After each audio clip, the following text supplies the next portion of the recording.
time, and we'll get the job done. Y'all know what to say. On three. 1, 2, 3. And the home of the Jets. Mr. Primetime. 2 weeks from tonight, MetLife better be rocking. It will be rocking, man. I cannot wait. Especially after seeing that Aaron Rodgers throw to Garrett Wilson, that touchdown pass. How many times have you watched that already? More than I want to admit, to be honest with you. Just so beautiful. Can't get enough. Yeah, man. It's an exciting time to be a Jet fan because you go in there, Rodgers is going to play. You want to see him do something, and you want to get out of the game healthy. And for the most part, they did that. And it was like, it's just a good feeling all around this team. Obviously, we're talking about the cuts and stuff that already happened, the ones that are going to happen. But, like, it was a perfect storm where it's like great touchdown, relentless defense. You get the win, and you're healthy. Yeah, best case scenario. Popped his cherry at MetLife, got the touchdown, got the ovation from the Jet fans that were there. Yep. What more could you ask for? And the funny thing is, and he was, like, kind of overwhelmed by that ovation. I'm like, you have no idea what 9/11 Wait until 2 weeks. Dude, that place is going to be a friggin' zoo. That was a giant home game. Yeah, I mean, he has no idea what he's going. Yeah, and prayers to everybody out there in Florida. I was just talking to Ian, Jet Central. He's in Tampa down there. There's a hurricane coming in, so hope everybody's okay down in Florida, man. It's some scary stuff down there. So before we go into that, Fireman Ed Beer, man, what's up? Talk to me about this stuff. Where's my beer? Dude, I wish I had some extra cans. I was over at my parents'. I wanted to crack a few open with my dad. Like, there's none left. We drank them all. Like, there were people that were picking them up, people that are ordering cases, people in other states that are ordering cases. And I'm not even trying to, like, hype it up. It was, like, literally the most delicious beer I've ever had. Picture, like, a regular Budweiser, but with more of, like a lighter taste to it. Not a Bud Light, but, like, it had, like, a more crisp taste to it, I guess. So basically, the moral of the story is there's no beer for me, is what you're telling me. At the moment, no, but there will be in 2 weeks. If I go to the tailgate and there's no Fireman Ed Beer, we're riding. I'm riding. That's it. You could have just showed up yesterday and grabbed some. I mean, the cans are beautiful. Like, even the empty cans. Like, I already got a few up on my ledge. It's just beautiful. I wish I could, man. I live down the shore, man. I got this like. So do I now. Just moved my parents in. We're like 10 minutes from you. I had a family party yesterday, and it's like all kinds of stuff. And so, the game obviously was a lot of fun, but now I get down to the final 53, the roster prediction, and interesting move today, which caught me completely off guard, was Moreland on the IR, which was a guy that I had pegged in as a guy that's going to make one of the starting corners because Bryce Hall was so bad. So you have Brendan Eccles suspended. You have Moreland now on the IR. So at corner, you have, it's like that was a surprise to me because I was going to have him as one of my cuts for sure. Moreland? Yeah, absolutely. Yeah, your cuts. You know what the funny thing is? For everybody watching the show, check the tape. Check the tape. I'll check it. Primetime wanted to bet me the roster prediction. So I had my roster prediction. Now, keep in mind, I got no sleep Saturday night. None. What I did was I was at a football draft. I slept for 4 hours. I rewatched the Jet game. I rewatched all the press conferences and did my video. Got no sleep all day Sunday. Last night, did my 53-man roster prediction so everybody can look at it today, evaluate it, criticize it. Primetime does absolutely nothing. I'm like, oh, yeah, man, I'll release it tonight after Trey Dean's already been cut. And that was a rookie move on your part after we agreed to the terms last week that the video had to be up by Monday. It is still Monday. It's 8 o'clock. So I pulled the veteran savvy move. I waited for some of the early cuts. You know what that it was is? your fault for making the video early. That was your fault for making the video early. No, when you know that you're going to lose, you try to find ways to get out of it, and that's fine. I mean, this is. I'm used to this. I'm used to just having to. You pulled the Zach Wilson. I pulled an Aaron Rodgers. It's okay. I'm not. I mean, not right now. My prediction's looking pretty good right now, so I'm good. But Moreland being to the IR is interesting because we'll start with corners if you want because that's the one that caught me. It's like Eccles suspended, Moreland hurt. Bryce Hall was awful, dude. He's been bad the entire preseason. Like, I can't think, is he going to stick out of just a war of attrition that he's like the last man standing? Possibly, although nothing he's done on the field has really earned it. But this goes back to what I was saying a week or two ago, where I kind of feel like, at least for the opener, they might just go one cornerback short. Hardy's going to make it, although you don't want him out there as a corner. He's more of your special teams ace, but they might just go with the top three corners and then one other guy like a Hall or somebody else. I thought it might have been Craig James, but see what happens. I think they're just going to go one short for the opener, and then they'll activate Eccles right after that. Yep. So we'll go start from the top. Then we'll go to quarterbacks, where you have obviously Rodgers and Zach Wilson. I'll say this now, and I'll be completely honest with you. I think Zach Wilson's still a year away from being a backup quarterback. I don't think he's ready. Like, the thing is, he was so bad that little improvement makes him look decent. Like last year, he was terrible. he looks better. I'll give him. He looks better against, but he's not like he's still making some of the same mistakes he made last year. And you're going. The thing is, this is a win now football team with Super Bowl aspirations, playoff aspirations. If you're going to have the playoffs on the line, he's going to be your backup. He's going to be your quarterback. We're going to be nervous as hell and saying the defense has to hold the team to 0 points because we have no confidence in Zach. So he's your backup quarterback, but I still think he's got a long way to go. He shouldn't be the backup, though. To me, again, like that's more of an indictment on Tim Boyle and whether or not you believe in him as the veteran that's on the team being able to step in for a game or two. You know, he looked better than Zach, on Saturday, but the first 3 games, I thought Zach played much better than him. So, you could say it was only a small step forward. He's got a long way to go, clearly, but I don't fault the Jets at all for, taking some time, trying to develop him. He's a young kid with plenty of talent. I agree with you. He shouldn't be on the field this year, but, again, like if you don't trust Boyle, that's where you have to make the move. Cause I don't see the purpose in just dumping Zach for nothing. No, I'm not dumping Zach. I'm just saying, I don't think he is like, I don't want to shit on him. Like, I like him. I like that he looks more confident. He looks better, but his better is starting from ground zero because he was so friggin' bad. You know what I mean? So that it's interesting. Like Boyle, I think is not very good either, to be honest with you. He knows the offense. He gets rid of the ball quick, but I mean, that's pretty much it. With Zach, I mean, he's cleaned up a lot of the shit, as far as turning the ball over and stuff, but he leaves too many plays on the field, and that's what you can't have happen. The easy throws, the basic throws, he's not consistent enough, and that's going to be he has yips. It's like a Chuck Knobloch, like the old Yankee reference, where he threw the ball in the stands for no reason. He's been much better this year, though. Between camp and preseason, I think it's been. But he's still got a long way to go. So the easy throws, at least. Do they keep 3 quarterbacks? Do they have Boyle as the emergency quarterback? They'll keep all 3. I think so too. Yeah. All right. So you go running back. I think it was already decided for us, but we already kind of predicted this. Where Cook, Breece Hall, Michael Carter, Izzy. Zonovan Knight was released today, and Zonovan Knight played like a guy who was going to get released because he hasn't been good for the last couple of weeks. And I like Bam Knight. I thought he was good last year. I had high hopes from this year. Everybody said he was having a great camp. He was great in practice, but on game day, it didn't come to fruition. Yeah, I thought he was okay in camp. I didn't really see much of an improvement from last year. It was a great story last year as an undrafted free agent. The way he came on and had some big games towards the end of the year. There's just too much talent in front of him right now, and for a win now team, you got to keep the best 4. And I think that was clearly Michael Carter and Izzy ahead of him.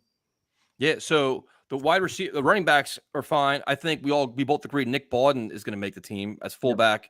I mean, especially when you have my next position, we'll go tight ends is interesting because this is where I got an argument with a couple other people today where you have Conklin, you have Azuma, you have Ruckert, who's coming on, looks very physical, great athlete. After that, I'm out because Yabo is hurt. So I'm not sure what's happened to him. And Zach Kuntz is a practice squad guy. He's a project. So if I'm going to have Bawden on the team, I don't need a 4th tight end. What do you think? I kind of felt like Yeboah was earning that 4th spot until he got hurt. I don't know the extent of the injury, or I thought you have to place guys on injured reserve after the 53 is set. Yep. Well, maybe I have that wrong. But I don't think Kuntz has done enough to earn a spot as far as knowing the playbooks and penalties and things like that. But just because he's a draft pick, there's a part of me that feels like they might actually hang on to him if they see enough upside there. Yeah, I mean, I looked the way he played in the preseason. I think if the Jets cut him, I don't think there's going to be a market for him to pick him up and put him on your active roster. I mean, I don't think he's just that good. I mean, he's a project. He's a work in progress. He needs a full year to figure it out. The NFL offseason, and that's where you worry about a team like the Cardinals or somebody that's not playing for anything this year that can afford to pick him up and carry him for 17 weeks. So you go tight end position. Now the wide receiver group is interesting because you have Wilson, Lazard, Hardman, and Cobb. The Corey Davis thing caught everybody, blindsided all of us. Yeah. Malik Taylor's been hurt. So I don't know how hurt he's been because I know Aaron Rodgers liked him, the Jets liked him, but he's not available. Yep. So in the meantime, Gibson's taken off as a punt returner, had some really good catches, and Brownlee looks really good. So I have Brownlee and Gibson making the team because the Corey Davis is, out, and then Taylor's been hurt. Yeah, that was going to be my 6 also at wide receiver. I think Brownlee kind of fills in for Corey Davis, similar body types. He could stretch the field a little bit. And then Gibson gives you a little bit of insurance in the slot with Cobb or Hardman, whoever you want to go with there. So I think that's a good 6 to go with. And before Corey Davis was out, I was thinking it might have only been 5. But now I feel like you kind of have to cover your ass a little bit with a little bit more unknown. So take the 2 kids. Offensive line, you have your 5 starters, which we all know who they are. With Becton at right tackle. And then you have I have Turner, Mitchell, Schweitzer, and Tippmann. Sounds about right. Carter Warren, you're releasing a 4th round draft pick? He's hurt. Okay. That's the kind of the tough part of doing this is you have these guys that are banged up. Like, what's their status? Because Carter Warren's been hurt, Yeboah's been hurt, Taylor's been hurt. Like, you don't want to cut Warren. As long as they feel like they can get him on IR, then yeah. But 4th round pick, you're not just gonna dump him. I don't think. So, what happened to her? We're not getting any comments in the chat. What happened to the thing? Did it freeze? I just noticed that it stopped at like 8:03. Well, I wonder what happened there. Could be like a glitch. I don't know. Can anybody hear us? Do we even know? Are we even broadcasting? Yeah. Can you imagine? So offensive line, we kind of agree. What else? I think that's the whole offense, right? We covered all the offense. Is there any potential surprise cuts? Usually there's always a surprise cut. I think Corey Davis retiring is that, but is there any surprise cuts you can think of happen on offense? I don't think so, at least not on offense. No, Kuntz would probably be the one that would surprise me a little bit, just being a draft pick with a little bit of upside, but that's probably it. All right. Defensive line is where it's going to get interesting, and I have a prediction for you. Uh-oh. So, and this is just because I'm trying to make my guy make the teams. This is the only way I can make it happen. Is with Carl Lawson being out for the last 3 weeks, I have a funny feeling he's going to go on injury reserve or something. He's not going to be active on week 1 because they asked Sal in the press conference, and he couldn't even commit to it. Like, can he play week 1? Well, we got to look at this, look at that. When Sal gets like that, this day-to-day injury has been now 3.5 weeks. I think Lawson's going to be out. So my defensive line is Quinnen, John Franklin Myers, Huff, McDonald, Jermaine Johnson, Clemens, Woods, Jefferson, Solomon Thomas, I think definitely makes it. And my guy Tanzel Smart's going to make it because Carl Lawson's not around. But if Lawson's not going to be around, wouldn't you want to keep somebody that would play on the outside? Unless you're counting on JFM and Clemens maybe to fill that role, which I think is possible. Jalen Holmes is so good, dude, but he's young. It's just he looks so explosive. Like, he looks like he's like a shot out of a cannon every time. But I'm just trying to get Tanzel Smart in the team, man. Like, I just got to find a way. He's earned it for 3 years. I would absolutely love for him to make it. I just always felt like it was either going to be him or Solomon Thomas because you have 4 guys arguably in front of them that can play it inside. And I don't think any of these guys are all. I don't think nobody's getting traded. I think that's the guys they're going to keep because they're all like solid guys. They fit the system. They're flourishing this defense. That kid Alexandre, he's been great all summer too. Yep, another one. Shame he's probably not going to make it. So you go to linebacker. I have Mosley, obviously Quincy. You have Sherwood. This is where I'm probably different from most people. Where Zaire Barnes is going to make the team. I'm keeping Chaz Surratt as well, which is 5 linebackers. But for me, it's the total 53-man roster. I think he's one of your best 53. How you use that speed at linebacker, I don't know. But maybe special teams, he can contribute there. I just think he's a very good player the team likes. So I'm keeping 5 linebackers out of just keeping talent. I don't know if he would get released and get picked up somewhere else, but I don't know if it's just me being crazy. I don't know. No, not at all. I mean, they didn't bring back Quan, and it's not like, Zaire Barnes or who's the other guy on the outside? What? Not Surratt, the other guy on the outside. Sherwood. I don't know why I'm drawing a blank on Sherwood. Yeah, I mean, it's not like either of those two have, really been great at all, this summer. So I think they'll keep an extra one. And just hearing the way that Saleh was talking about Surratt in that first preseason game, it seems like they're really high on him. They like his speed, athleticism. So I think they'll keep 5 there. Especially the way the Jets linebackers have struggled with speed, with covering like tight ends and running backs like that. He seems ferocious, man. So, that's me trying to keep talent on the field and around. But again, I've been wrong a zillion times before. Cornerback, you look at, obviously you have Justin Hardy because he's special teams, Sauce Gardner, Michael Carter, DJ Reed. Now that Moreland's out, we talked about it. I mean, if Bryce Hall makes his team, it's just wild, dude. Is there a dark horse that like none of us are looking at? I mean, we could potentially make it. Who could it be? Like, I don't even. There was one guy who they just picked up like a week ago, number 40. I forget what his name is, but he was on Garrett Wilson the last practice. He actually like had some solid coverage on a few plays. So because Javelin Guidry got cut a while ago, he's gone. Yep. And Afram just said they can see and hear us. I guess the chat's not working, so that's fine. So wait, the chat is or isn't working? Because the chat they can see and hear us, but I guess they can't. I don't know what's going on. So we go to safety where it's interesting as well, but they already cut Trey Dean, so. You have Amos, Whitehead, Adams, and Ashton Davis is making the team because special teams guy. But to be honest with you, the last 2 weeks he's played very well. Like, he's been actually making tackles, good angles. Like, he actually learned football over the last couple of weeks. His best 2-week tenure as a Jet. It's true though. It's like I don't think they have. I mean, you have 4 safeties. I don't think there's no surprise is going to be there. Tony Adams is an interesting player, but he's surrounded by veterans, which is good. Amos showed some like range, which is good. Big hitter. I feel probably more comfortable now at safety than I did earlier when they lost Chuck Clark. I think they're going to be okay there. It's one thing when the Jets' own beat is talking about Tony Adams, but when you have like NFL Network and all these other guys that are actually bringing up his name as a dark horse, Schrager, like to me that says this kid's in for some big things this year. And then obviously you have special teams. You have the kickers are going to both make it. You have Hennessy at long snapper, and then you have Hardman. I think Gibson makes the team because of his return ability. He's showing a lot there. Do you have anything? I mean, I think he might actually be their starting returner. He could be. It makes guys miss. It wouldn't surprise me at all. So overall, I was just talking to Ian about this too. It's like you like everybody asks you, like, I had a fantasy football draft, right? Oh, your Jets this, your Jets that. I'm like, if we're being honest, completely honest about this roster, this is more depth than we've ever had in probably a decade. And you can survive based on this depth. You can survive a lot of things throughout the season. Like in the years past, when we had an injury on the offensive line, the drop off was big. Or if you had an injury at defensive, like Carl Lawson goes down, we panicked, right?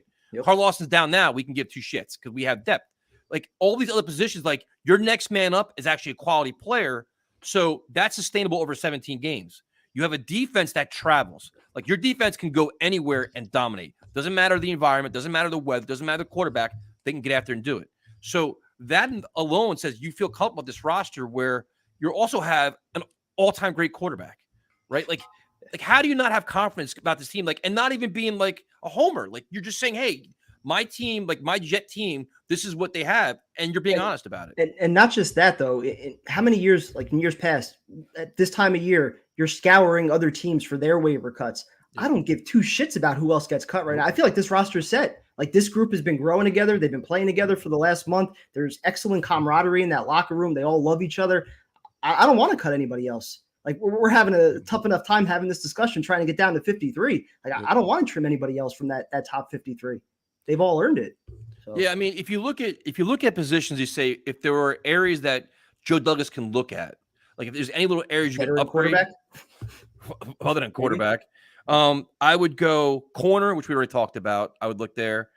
Linebacker to me is still an issue because I talked about this before, but Sherwood to me just seems like he's still trying to figure out the game, which is a transition from safety to linebacker. I understand it, but it seems like a little bit slow to diagnose things, a little bit slow to make the tackle. If you find like a quality linebacker, well, it could have been Quan Alexander, but if another one comes available, do the Jets pull the trigger? Now that they've seen Jamie Sherwood all 4 preseason games. He played a lot in the last game, dude. I still have a feeling, even though we talked about this a lot when Chuck Clark was healthy, I still think you're going to see a lot of 3 safety sets with Amos out there and Adams too as your center field guy. Yeah, so you go look at, if I'm looking at things, I'm looking at linebacker, corner, offensive line. I mean, we have the backups we have is Turner, Mitchell, Schweitzer, and Tippmann. If you can find a guy like Turner, I don't think is all that great. I know he's an Aaron Rodgers guy. He's going to make it though. He's going to make it, but like if you are we saying right now there's no position on his team? Like even with Gibson and Brownlee, like if you have a quality, like a 5-year veteran wide receiver that becomes available, do you take a, maybe. But again, then you're reacclimating somebody else. You're trying to get them to learn the offense and get chemistry with Rodgers. And there's only a veteran though. Veteran can figure it out. I don't know. If it's an obvious upgrade, sure, but I think everybody that we're talking about right now in the 53, like they've done enough this summer to earn it. So, see, I'm getting greedy, dude, because this is a win now team. So I'm looking at any upgrade possible. I'm going to try to do it without the chat just came back. Oh, there we go. We got like 12 minutes of comments to catch up on that. Jesus Christ! So they probably heard us all. We don't want Mims. If we lose a tackle, Rodgers is going to have problems. We'll go back to those real quick. So overall, you're saying right now that you don't think that there's a position you'd want to upgrade? Veteran backup quarterback, maybe, but again, I don't think they're getting rid of Boyle, and they're definitely not getting rid of Zach. So, like, where else would it be? Cornerback would only be for 1 week. I think Eccles is a solid number 4 to have, who'd be possibly starting on some teams, believe it or not. So I don't know where they would really dump from. Thank you, Chris. We appreciate that, man. We appreciate all you guys joining us. Thank you, Chris. Yeah, I mean, so where would you rank this in terms of your confidence in this roster? Where would you rank it as opposed to years past? Seriously? It's been a decade. To me, it's at least a decade. I mean, this is as confident as I've been going into a season probably since 2010 with Rex. Yep. And easily. We haven't had this level of quarterback. Well, that too. Ever. And the other thing you got to think about too is, and talking about like, hey, you know what? Let's go trade for Devontae Adams. Go trade for Mike Evans. I'm wondering how you do it. What's up, David? I got my shirt. There you go. Glad. Thank you for your support, man. I wonder how you do that in terms of compensation where you have that conditional pick for Aaron Rodgers next year. So it's already a 2. It could be 1. You can't offer a first-round pick for something that you don't have. So now it's like, are you going to offer a 2025 first-round pick for like Tampa Bay's gonna be like, no, I want one next year. Like that's why I feel like the Devontae Adams move, which is going to happen eventually, it's going to happen next year. You know, if they can add another veteran at the deadline this year, if the receivers are struggling a little bit, because let's be real, they are one Garrett Wilson injury away from being fucked at wide receiver, because they don't have a number 1 or a number 2 if Garrett Wilson goes down. Yep. So they're in big trouble if he goes down. So, you know, if you can get somebody that's an upgrade, yeah, maybe you do it and you dump one of the kids. I get aggressive. I think the big move is going to happen after this year. When again, we're all in on Rodgers for at least 2 years, probably 3 years. Yep. So if you want to give up 2 future first-round picks for Devontae Adams, why not? You're all in to win with Rodgers. It's not about the future anymore. So no, I mean it's a very fair point. There's a good. We'll go. Well, if you guys have questions for us, put them in the chat, man. Okay. Oh shit, there goes Kevin's gone. What happened there? What happened there? Where's Marcus's comment here? It's a really good comment. If we don't add any players to the 53, do you get the feeling that Joe D is being arrogant or is a testament to his team building? Didn't he do this last year, though? Last year, he didn't make any claims. We had a bunch of guys claimed. They had 7 guys that got claimed last year. Yep. And he didn't make any moves. You're like, man, you're that confident in your roster, which I guess he had a right to be. That was when I went nuts. To me, I think that it would be a little bit arrogant because I think there's room for improvement, starting with corner. I think you can find upgrades. Even though you got Brandon Echols back week 2, I'd still keep looking for things, man. Linebacker, corner, wide receiver I'd consider it. Be aggressive. This is a win now team, man. Like if any way possible, upgrade it. You can't worry about feelings, right? The more I think about receiver, you're probably right. If they can get a veteran, I saw Hunter Renfro's name being tossed around. Like if you can get somebody like that, yep, I'm good with that. I was wearing the Dragon t-shirt. Guy came up to me and said it was cool and figured out it was Jets and walked away muttering. Yeah, I get that a lot in my gym because my gym is the Brick Dragons are down here. The Brick New Jersey Dragons. Like, oh, it's a really cool brick shirt. I'm like, hey, buy one, man. Then you see Let's Talk Jets on the sleeve. They're like, oh, it's a Jet shirt. Hey, man. People better get used to it. So we got prayers to Corey. Yeah, that's still a surprise to him. Never stop trying to get better. Bryce Hall pissed me off. He's horrible. He's been terrible 3 years in a row now. He had that great first year, and it's just been downhill since then. Become the dragon, not slay the dragons. Become the dragon. Come on, David. You bought the shirt. Read it, man. We are the dragons now. We don't want to slay the dragon. We are the dragon. Tyson, don't forget that players want to play for the Jets now, so Joe Douglas might be able to lure some decent cuts. Well, maybe. Doesn't that work off of waiver priority? Yep. So they finished like 15th best last year? Yeah, I think Chicago was first, right? Yeah. Sherwood is overrated at linebacker 3. I'd say I'd sign Kirksey as a veteran linebacker. I think Sherwood is too, man. I don't see it. I know people do, and I know teams high on him, and I don't know shit, and I don't study film like everybody else does. Just watching his instinct, dude, it just seems like he's slow and stuff. I just honestly don't think we're going to see 3 linebackers on the field all that much this year. Figure they're going to be playing with a lead. They're going to want more speed on the field, want more guys that could cover. You know, it's going to be tight ends and running backs. That's probably going to be our weakness on defense. So why not have the extra safety or the extra corner out there? Lake and Tomlinson was a damn turnstile in the Giants game. They need to put Tippmann at left guard. I'm hoping that when Dwayne Brown comes back, Lakin plays better because last year he was bad, and this hasn't been good early on now either.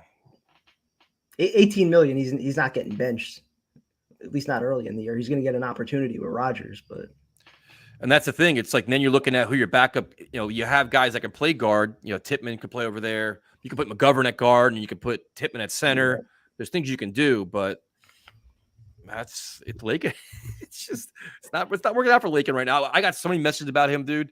Like late Saturday night, Lakin sucks. This is terrible. So they're not cutting Ashton Davis, and Trey Dean was already cut. So he was cut earlier today, and that's probably the biggest surprise. Especially because it was so early. Like, that was one of the first cuts they announced, right? He'll be on the practice squad, though. Maybe they wanted to give him an opportunity to get claimed by somebody. Like, I don't know. Who's been the most notable cut so far outside of the Jets cuts? I really don't know. I really haven't had time to check out a lot of the NFL stuff yet. I haven't seen shit today. Yeah, I haven't really looked, man. All day. I can give you a better answer tomorrow night when we go through all this. Because tomorrow night we'll have our own cuts and then we have everybody else. So you can kind of go through that stuff. I'll have my video up by then. Yeah, by then I'll still beat you. Legend always makes the roster, and he'll be making his return. So true. I may have my next video I may do like a cameo appearance or something like that. He's asking for like Tyrone money now, so I got to get him involved. You know, can't afford that. If anybody has any questions, put them in the chat. We'll take some calls real quick. Share your predictions. Frank James Robinson for the Giants. He actually looked good. He was was like his revenge game, dude. That was so he was running on a mission. Something about him that teams just don't like. We saw it last year. Yeah, well, I'm saying though, like with the Jaguars, also like everyone thought he was great there, and then they just dump him for nothing. So something's going on with him. Let's see who else we got here. Yeah, Christian Kirksey's a name. Yeah, I know people were ripping. I know Jet Chaos ripped Lakin like crazy. Like I watched the game at friggin' 5:30 in the morning. I wasn't studying line play that much. Here we go. Off topic for a second. My brother just confirmed we have sweet tickets for the Cowboys game. You, man. Look at you living the good life. Enjoy that one, man. So if you're going to the game, hit up J Val the Don. That stadium is amazing. I was still hoping to get out there, but very unlikely at this point. Darnell Mooney of the Bears might be a good deep threat pickup. Are you not? You're not buying into McCole Hardman as your deep threat? I'm not. Can't catch with 10 good fingers. How's he going to catch with 9 now? And that was like Zach's best throw too, man. It was a dime. Yep. If Brown can't play, who takes left tackle? Becton or AVT? Turner. Right? No. If Dwayne Brown comes back and can't play, it's gonna be Billy Turner's gonna play. It would be the same line we had on Saturday night. Shouldn't be. You think they're gonna move Becton? They might. I don't know. Becton at left tackle, Mitchell at right tackle. I mean, he was all right there last year. Maybe they do that. I almost feel like that's probably a better formula. I'd still love ABT out there. I don't think they're going to do that much shuffling. Nope. Especially if it's only short term with Brown. If it's a longer term injury, then maybe you do that. Will Legend take the bandana off finally? That's a good question. Stay tuned. That's a very good question. Garrett Has he been rocking that since Zach got drafted? He has been. So maybe it's time for him to take that shit off. It's time. You got a costume change for you down there. Poor thing. He's still in summer mode right now. He's at the Tiki Bar. Let's see what we got here. So what do we do when Trey Dean becomes a Pro Bowler and Ashton Davis is cut next year? Like Trey Dean that much, huh? Well, Ashton Davis won't get cut. He's going to be a free agent next year, right? Yep. A lot of people were pissed off about that whole Trey Dean move, man. That was surprising. He played well this preseason. Yep. Tommy Bohannon reference. Isn't he retired? I thought so. Let's see. Is he actually still around? Credit to him if he is. I don't think he is. I think he's retired, man. I'd rather have Will Grier than Tim Boyle. Ouch. Will Grier played a lot in Dallas. That Trey Lance trade is wild, dude. Yeah, they got nothing for him. Man. You figure everything that they gave up to move up and go get him, too. Did Legend have an Iuska experience this offseason? The question, Jomo, is did you have one?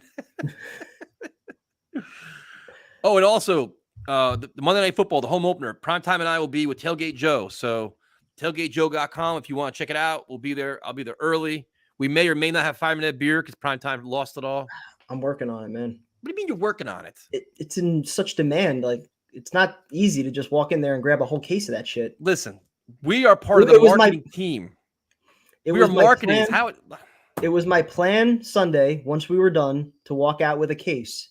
I was only able to walk out with a 6-pack, and then Jay robbed that from me because he needed it. So I love this question. Do you guys agree or disagree with Joe Benigno that week 1 is a must-win for the Jets? No. 1,000% disagree with Joe Benigno. The sky will not be falling if the Jets lose against the Bills. It's not, the season's not over. We're not going to overreact. Lesson learned last year. 5-2, and they still collapsed. Yep. If you're 2-2 after the first 4 games, to me, with that schedule, you're heading in the right direction. This is truth. I need my own sponsor since Primetime went Hollywood. You guys got beers, you got sponsors. I'm just sitting here, let's talk Jets, just trying to get along. Just, drinking. Now I'm like drinking out of drinking water cups Elmo now. should be your sponsor. Elmo should be your agent. He should be. Right? He'll find Tailgate Joe is located. Oh, he told. Shit. Hold on. It's right across from Lot D. I think you said it was Jay something, maybe? Too. Yeah, he gave me the lot last week. I'm going to bring him on the show, too. And let's see.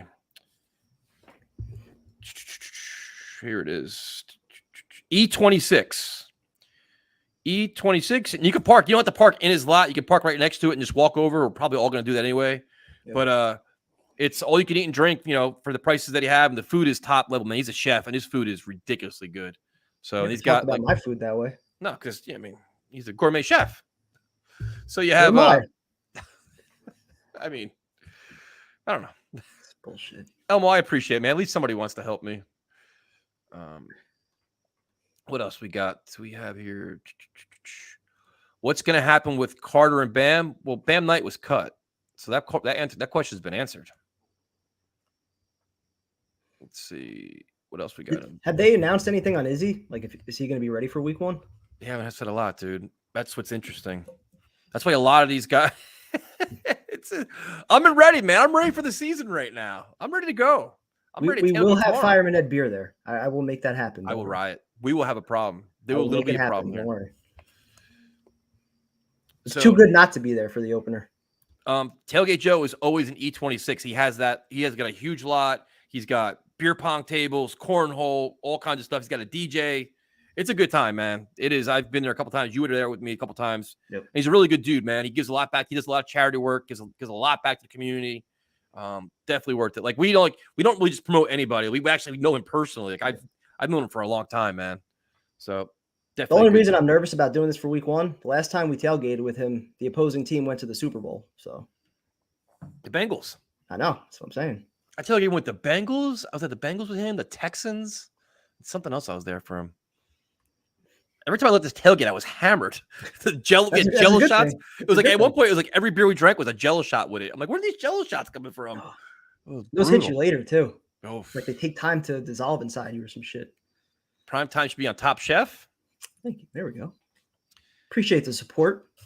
How many games are you both going to? That's a good question. I will be at every home game. Road trips, hopefully Vegas. Wait, why aren't you going every home game?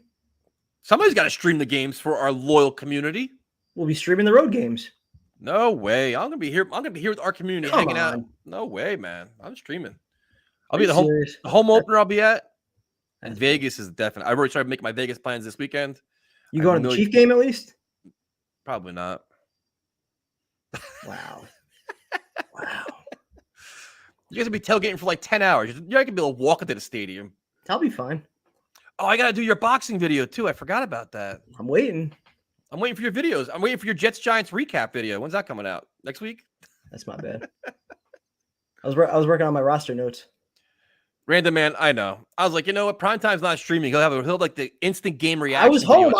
I wasn't gonna stream by myself. You were doing your fantasy draft. You got Bubs. I said message Bubs. You guys, Afram, Romeo.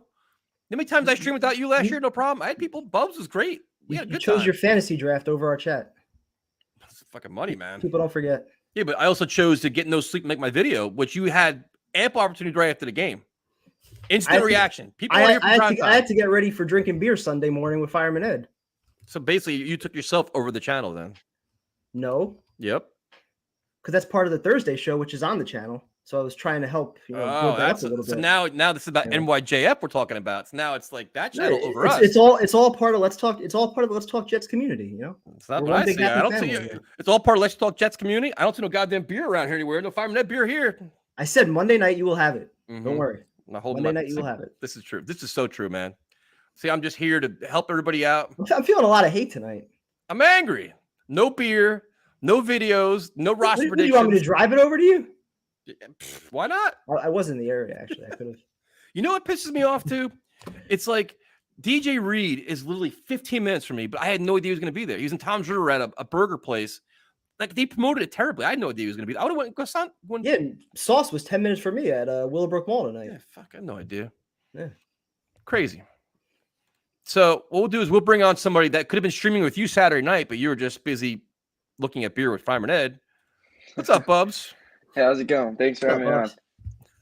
How you doing, man? Doing pretty good. Just excited for the season to start. Only 2 weeks and then we're there. So, but you said E26, right?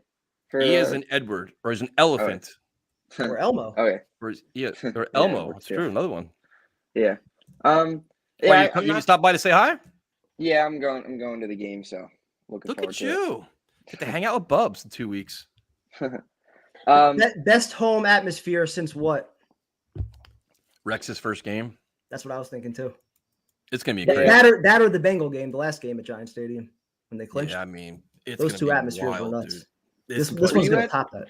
Were you at the any of the game? I mean, I was at a game in 2015. I remember the year of Bulls where they were doing well, and I remember it being pretty loud. But were you at the game with the Decker touchdown?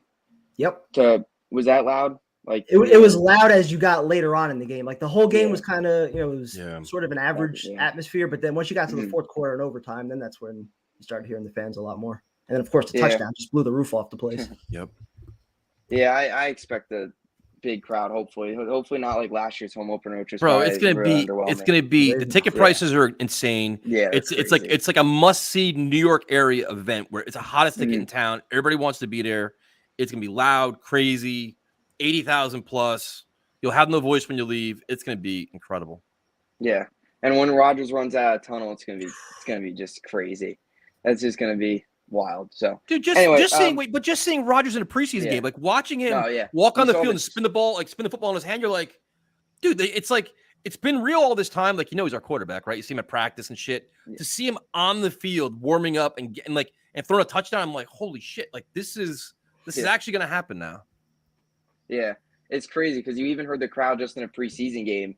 They were all getting loud for him. Even now it's a Giants home game too. But yeah, it's exciting. So I'm not too surprised with any of the cuts so far. Like I wanted to see Trey D make the roster, but I thought he'd get cut.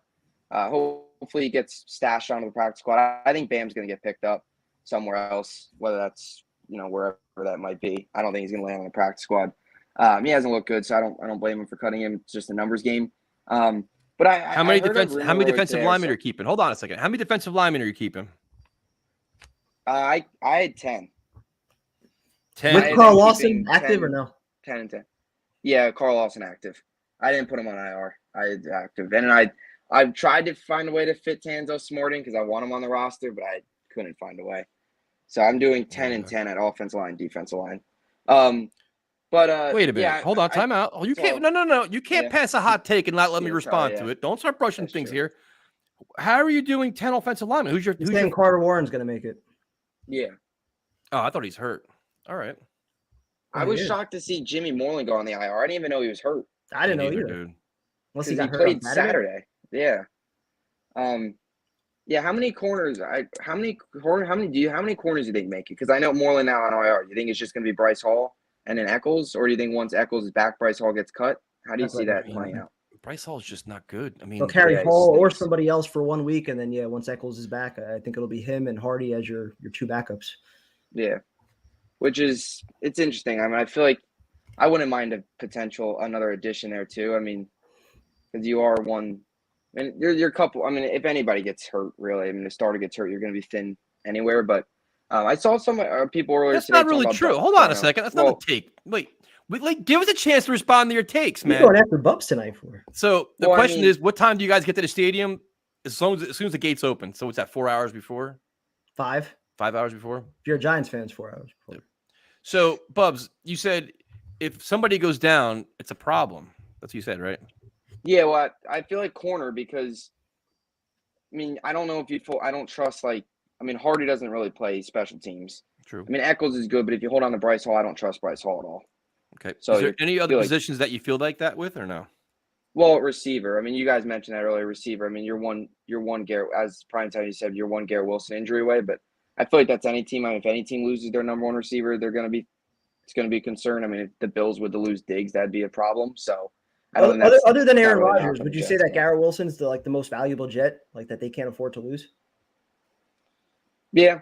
I'd say so. Him or Sauce. I mean, Sauce is, I'd say Sauce too. But Garrett Wilson. Even if you lose Sauce, you still have Reed, you still have Carter. If you lose Garrett, your receiving corps is trash, I think. Because then everybody else moved up a spot that they shouldn't be. Even Quinnen, though. You got JFM that can play inside. You Yeah. got Clemens. You got Al Woods. You got Jefferson. You got Why so we many pay him D $96 linemen. million then? You got so many D linemen though. Dude, It's not like you don't have starting I mean, caliber Quinn players. went we down, can who lose goes him, down? and it's not that big of a deal. Then why we give him $96 million? Because he's I mean, one of we the saw best Quinn in go the down last NFL. year. It was a problem. What? I mean, it would be a problem if any of these guys go down. I mean, if Quinn does go down, I mean, if there's a spot where you could potentially fill it, it would be defense line because they are so deep there.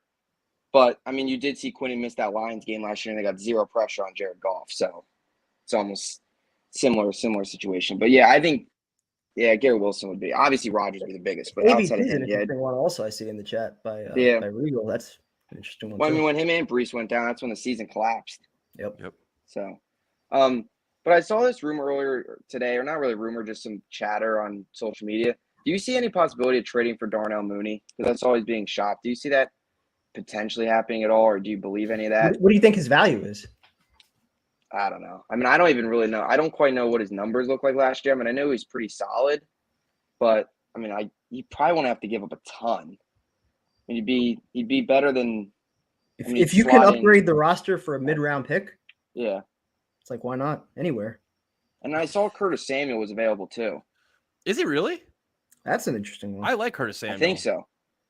Where'd you see this at? Don't tell me Facebook, dude. I think it was U Stadium posted it. It might have been. It was something about about available players. Mooney's numbers: 12 games last year. He had 40 catches, 493 yards, 2 touchdowns. The year before, though, he had 81 catches over 17 games. He's like a deep threat guy, though, isn't he? He's like a right. He's like a young too, 25 years old. All Mooney does is I know he's on the younger side, but it's a Matt O'Leary take. It'll be interesting. I mean, I like Gibson and Brownlee. I mean, I feel like if somebody becomes free over by tomorrow, I could certainly see it. I mean, they cut the one veteran Erickson, which I'm not surprised with, but I mean, I like Gibson. He was a really good game on Saturday. I think his ability showed in the open field. His shiftiness was something that I was kind of pleasantly surprised with that I saw for the first time in the game. I mean, Brownlee I thought was decent in preseason games, but didn't like flash crazy. He started hot and then kind of cooled off a little bit. Yeah, he was like he had the catch of camp. He had 2 great catches and then just wasn't. Yep. Kind of fell off. How much influence do you think Rodgers has on whether or not they go make a move for a receiver? Yeah, a lot. I mean, Gibson and Brownlee. If you go back to OTAs, Rodgers mentioned those 2 guys back in OTAs of being 2 guys that impressed him. Because the Jets were shorter receivers and they were getting a lot of reps. And then you went into camp and those are kind of the 2 front runners and now they make the roster. And I think Rodgers on Saturday night mentioned too Gibson playing well. Early in camp, he was fucking up Irvin Charles also. Boost. And Taylor. Yeah. Do you think Irvin Charles sticks around? Or do you think somebody takes him? I don't think he's going to stick. I like him too. I don't think he's going to stick though. Yeah. I don't think Tanzel, Smart, Bam, or any of those guys are going to stick. It's going to be – it's just – I mean, it's cool to see how far we've come, though, because forever now, we've cut guys and they don't go anywhere, and then we just stash them back on the practice squad. Now it's kind of started last year with Pinnock, and now it's just Bam, Tanzo, Smart, all these guys. Now it's definitely changing. But so Bubs, did you do your 53-man roster prediction on your channel already? Yeah, I did it last night. Oh, last night. That's smart. That's good for content, man. To have it out there so people can look at it and evaluate it. Offer feedback, argue. Veteran move. It's good job, man. As a consistent content creator, Bub, that's a really good job you did. I'm proud of you. Thank you. I have a quick question about your guys' intro. How did you make that? Did you just pile a bunch of clips in and put it together, or how did you do that? Why would you insult? You're insulting our editing and creation process. Just publish. Throw shit against the wall and see if it works. Is that what you're telling me we did? No, I'm saying a bunch of clips from the show. Do you just put that together, or did you how did you go about doing that? Because I'm trying to configure one, but I am horrible with connecting stuff and editing. I would say if you want me to make you a video edit, I'll take care of you. Just let me know what you want. You didn't make our goddamn video. But I know how to video edit now. I spent a whole week in Florida with Jay in front of a computer, so he taught me how to do a lot of it. I had to play around with a lot of it on my own, but I'm finally somewhat adequate at doing it. So Bubs, what that means is you'll have this from Kevin ready for next year, for next season.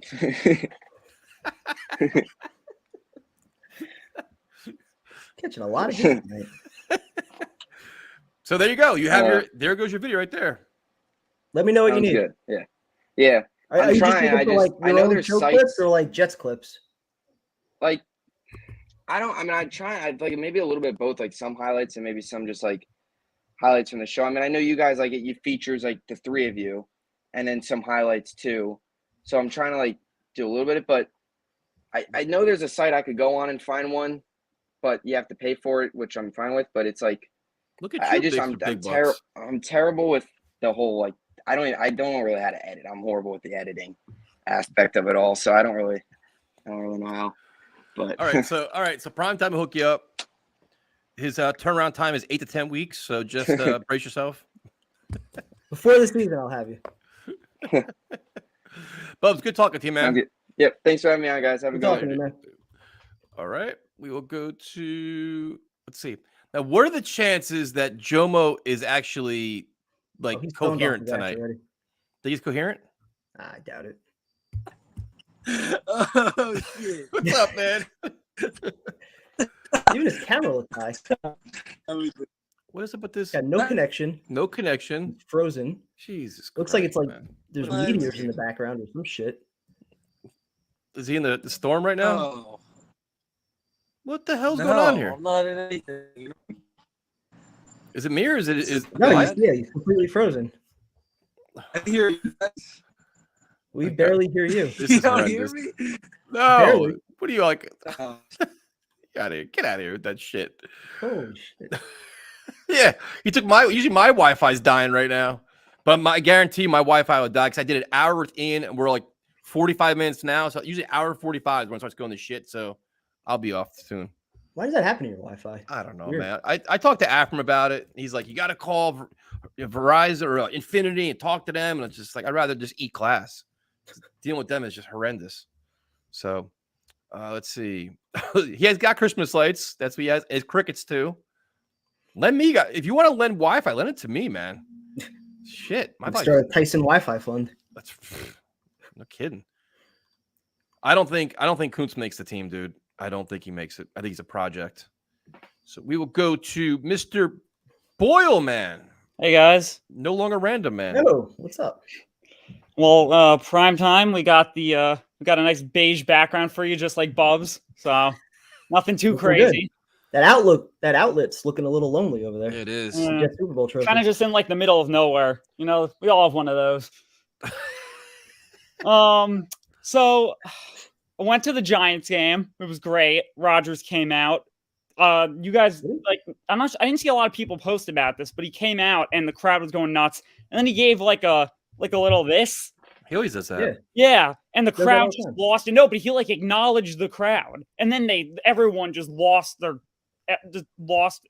place blew up after that. And so, great game. Some quick takeaways that I had. Oh, takeaways. Outstanding. We love takeaways. Yeah. The wide receivers, I still think we need one. I still think we need one more. I still think we need another wide receiver. You know what it means? You know what it means? It's I love you, right? In the ASL. No, just making sure. No, I'm informed. I went on Twitter. I saw it. So I saw Rodgers was relying a lot on Wilson. There were a lot of targets, and there was, I don't know. I'm just still not comfortable with our wide receiver room, especially now that Davis is gone. I still feel like we're one away. Just like not like we don't need a Mike Evans, just like a 2 or 3. But hold on. But wait, what do you think Rodgers did with Devontae Adams? He fed him the ball. Why would you not feed your best receiver the football? No, it's not that. I just feel like I don't know. It just, to me, I could be wrong. It was only one game, but it just felt like he wasn't confident in the other receivers. Wait. It was one game. It was 2 series. Okay. Yeah. What did he throw the ball? Like 5 times? I mean, yeah, no, I walked into that, but yeah, when you're fucking as worried as I also am though about the wide receiver position, I do think they're going to feature the tight ends a lot though. Between Conklin, no, I know, and you saw Conklin on that one. I still think I stand by what I was saying in the comments last week. Rodgers played. He did trip. It was scary. but I think he needed it. He got it out of him. He threw that one ball. It was a little high over Conklin. I'm sure a lot of people are gonna roast if he didn't have a good series. That was gonna be he's washed. The Jets made a mistake off that one throw, but luckily he came back. He got his composure, and he went all the way down the field. A beautiful pass to Wilson. We all talked about it, and yeah, and you know the O-line. For those that not know what I'm laughing about, our chat, we have Aaron Rodgers and Garrett Wilson talking back and forth to each other. It's friggin' hysterical. So it's just, I'm completely distracted. This is where the chat distracts me prime time. So I apologize. You can talk to him. I'm distracted now. I'm lost. Where was I? And the only other thing was just the offensive line. I mean, I kind of have to eat shit on Becton. I mean, I really thought he wasn't going to play well. And, you look at the PFF and just like how many pressures he's allowed. He really is stepping it up. And, we still need to see if he's going to play a full season. But at the moment, like, I still feel we're one injury away from kind of having a problem at the offensive line. But right now, I think it's fine. And that we're just solid where we are. If everything holds there, I'm confident enough that we can protect him. I mean, you saw Rodgers get pressured once or twice. It was scary. That one play, he fell. I mean, those were all-out blitzes, I'm pretty sure, by the Giants. Maybe one safety back. That's going to happen. And one of them was a missed block by Carter. Yeah, that's not even an offensive line. Like, I feel like that there's a lot of people that are probably panicking that I think we're better off than it looks on paper, at least. And those were the main two things. And then I also wanted to talk about Boyle. You had like 5 things right there. Where do you get 2? No, I'm saying, okay, fine. Rodgers, receivers, line. I also wanted to talk about Boyle very briefly because I feel like we're getting a lot of hate on him. I don't think he was that bad, at least for a backup.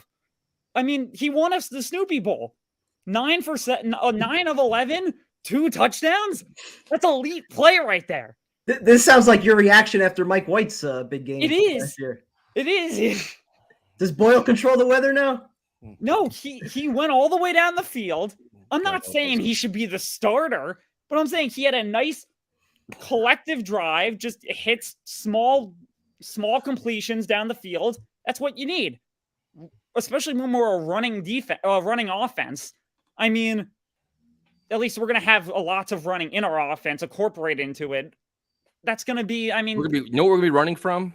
Where are we going to be running from? Your takes. That's what we're running from. Come on. This is almost as bad as Jomo's call. And Jomo's call lasted 5 seconds. He's had some good takes. I mean, why you guys hurt? Not. I'm not going to say you guys. Not going to bring Kevin into this. Why are you dumping on? Tyson. Why are you dumping on Boyle so much? Go get him. I mean, I don't like Boyle or Zach Wilson. I think they both should be gone. Okay, yeah, that's fair. To me, it's not like in years past when Zach got hurt, we had to deal with Mike White and Flacco because we didn't give a shit. The season was over. Like, all right, whatever. This year, it's like we're all about winning 13 games, trying to win the division and do all these things. I have no confidence in Boyle being able to do that, and I have no confidence in Zach Wilson either. Yeah, I mean, if Zach's your 3, then why just dump him for nothing? Especially when you had. But the other thing is that you had competent veteran quarterbacks available that were signed very, very cheap. And we chose not to do that because we wanted to bring in Boyle because he knows the offense and is good friends with Aaron Rodgers. That's why we did it. I mean, but then even like if you just look after Boyle, after everyone was signed, after Boyle was signed, and after all the veterans were signed, I mean, if you look at like who was there in like the last 3 weeks, 4 weeks, and then who's still there, I see Colt McCoy. I don't want. Do you seriously want Colt McCoy out there? No, but this is first guessing. When the season first, back in May, we were talking about this, right? Prime time, like Teddy Bridgewater. No, I agree with that. We've been talking about this the entire time, and now it's like now we're here, and like and now this is the part of year where everything is great, everybody's fine, everybody's gonna be awesome. Tim Boyle's great, Zach Wilson's great, until you actually see him on the field when you need to win the football game, and they're not, and that's the problem. I'd rather go to guys that I've seen been there, done that, and already won a game. Yeah, no, I understand what you're saying. It's just kind of like settling versus like saying a guy's okay versus just getting someone who if shit hits the fan can come in and win you the game. Yep. I 100% agree with that.